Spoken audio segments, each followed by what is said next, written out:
Gaza Israeli আগ্রাসন বন্ধের পাশাপাশি গণহত্যার প্রতিবাদে আজ রাজধানী সোহরাওয়ার্দী উদ্যানে মার্চ ফর গাজা কর্মসূচি পালিত হবে।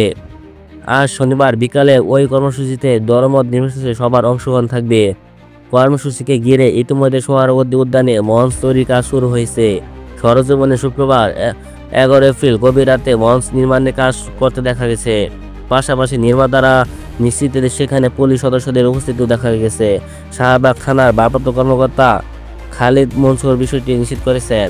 পুলিশের এই কর্মকর্তা শুক্রবার রাতে জানান, সোহরাওয়ার্দী উদ্যানে গণজমায়েত ঘিরে নিরাপত্তার জন্য পর্যাপ্ত পুলিশ সদস্য দায়িত্ব পালন করেছেন। মার্চ ফর গাজা কর্মসূচির জন্য সেখানে মঞ্চ তৈরির কাজ চলছে। মঞ্চ ও এর আশেপাশে পর্যাপ্ত পুলিশ উপস্থিত রয়েছে।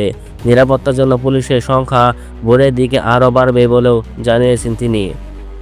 কর্মসূচি অনুযায়ী শনিবার শাহবাগ থেকে মানিক মিয়া এভিনিউ পর্যন্ত মার্চ হওয়ার কথা ছিল। তবে নতুন সিদ্ধান্ত অনুযায়ী বিকাল ৩টার সোহরাওয়ার্দী উদ্যানে গণজমায়েত করা হবে। ফলে মানিক মিয়া এভিনিউ অভিমুখে যাত্রা করা হবে না। যদিও সব রাজনৈতিক অরাজনৈতিক দলগুলোর মানুষের সম্মিলিত স্রোতে সোহরাওয়ার্দী উদ্যানে বৃহৎ এই গণজমায়েত অনুষ্ঠিত হতে যাচ্ছে।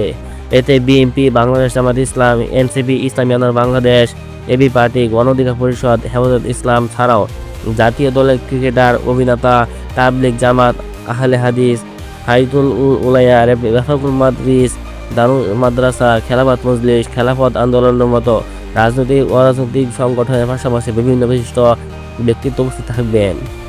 এছাড়াও বায়তুল মোকাররমের খতিব মাওলানা আব্দুল মালেক, আমার দেশ সম্পাদক মাহমুদুর রহমান, শাইখ আহমদুল্লাহ, মাহমুদুল হক, সৈয়দ মোহাম্মদ ফয়জুল করিম, আলা আব্দুল হাই, মোহাম্মদ সাইফুল্লাহ, ডক্টর আবুল কালাম আজাদ বাশার,